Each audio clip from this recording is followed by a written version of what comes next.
Hi, my name is Carrie. You may know me as K Warning or from my shop 8-Bit Stitch. Today I am going to be talking to you about starting and stopping your stitches. Now I'm just going to talk about a few different ways to start and stop. I know there are probably way more, and if you guys have any methods that you really like, feel free to comment below.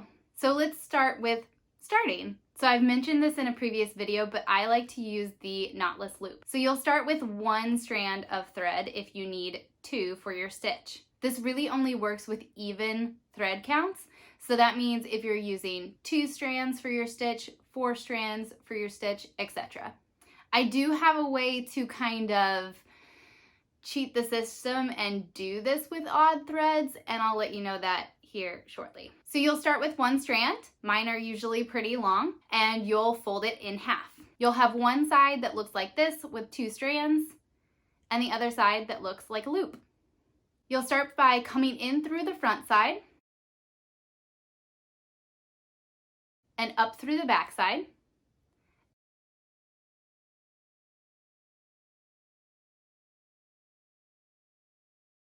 And then hook your loop with the needle. Pull tight, and then bring your needle back through the front side. Pull tight to bring that loop to the back. And that's it, you're started. You can then continue your stitches from there. I like this because it is just a faster way to start, in my opinion, than making a knot. It's also a little bit of a cleaner way to start. I know you're reminding me, I say the backs don't matter, and that's true, the backs don't matter. At least here, they don't matter. I do find this faster. Again, you start through the front side so you can see your start easier, and then you don't have the time of creating knot after knot. On that note, another way to start is to create a knot. So you'll grab your strands of thread, create a knot.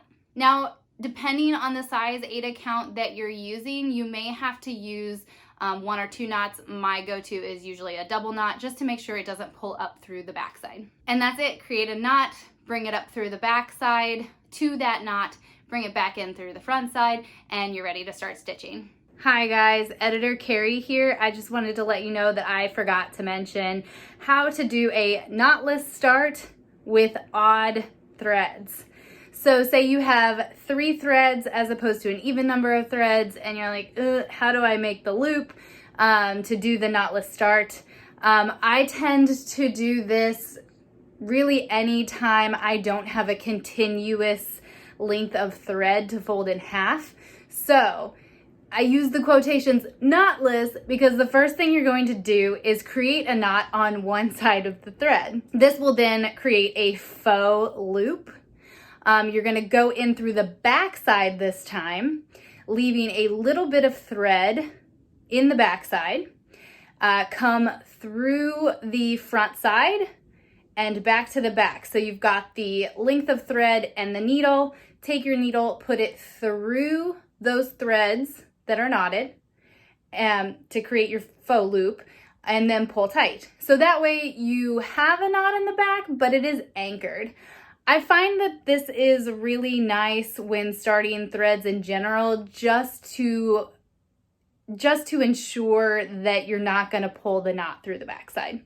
Hopefully these videos are going to become a little more professional and I'll have my thoughts down. Who knows, maybe writing down my thoughts ahead of time would be a smart move so that I'm not catching these things in editing.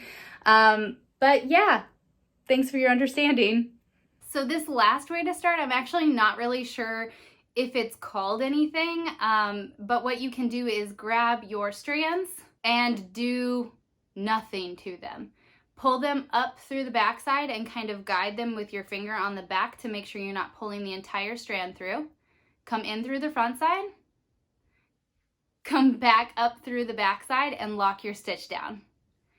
It might actually be called like the lock method or something. Again, I don't use this start, so I'm not really sure what it's called, but if you know, feel free to comment below. And then you can just continue from there. You can even lock down the tail with your stitches in the back. And I believe this is what a lot of people use when they are trying to make their back look neat. Before we get into finishing your stitches, I want to talk about how to change your stitch out. So when you're running out of thread, my recommendation for you is to do a couple half stitches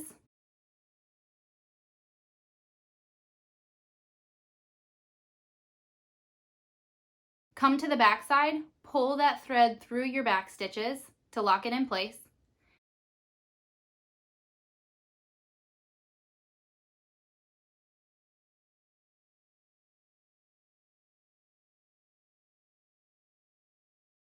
And snip the excess thread. Now you've got some finished stitches followed by some half stitches. Then use your preferred method of starting and finish those stitches out. That locks your previous thread down with the new thread and you're ready to continue on in the pattern. As for finishing out the threads, I really only have 2 ways I would recommend. The first is just to weave it into the backside of your pattern. So when you're finished with that thread, you'll come up through the backside and run your needle through the stitches that you've already created. You can also create this lockdown method by locking your tail from the back with the new thread that you begin to work with. This to me, I feel like just takes a little too much time, and also I'm not really concerned about the back, so I don't typically do the lockdown method for the finished tails. Another ending method you can do is to knot off in the back. I tend to do this quite often. Again, I'm not really concerned about the back side of my piece, so it's just quick and easy for me to knot off real fast and clip off the excess thread. So you'll come to the back side of your piece, catch a few threads in your needle, pull up, repeat that, catch a few threads with your needle, run your needle through the loop that you've created at least twice,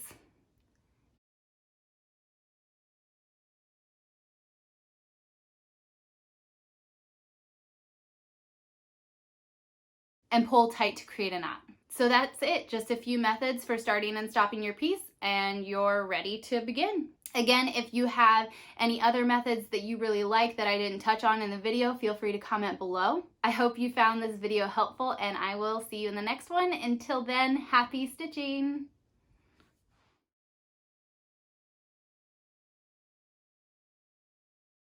I hope I can't see your tail, because that's just gonna ruin my video. And everybody's gonna say, what is this tail that's in the video? Why aren't you showing us your cat? We don't care about cross stitching. We would like to see your cat.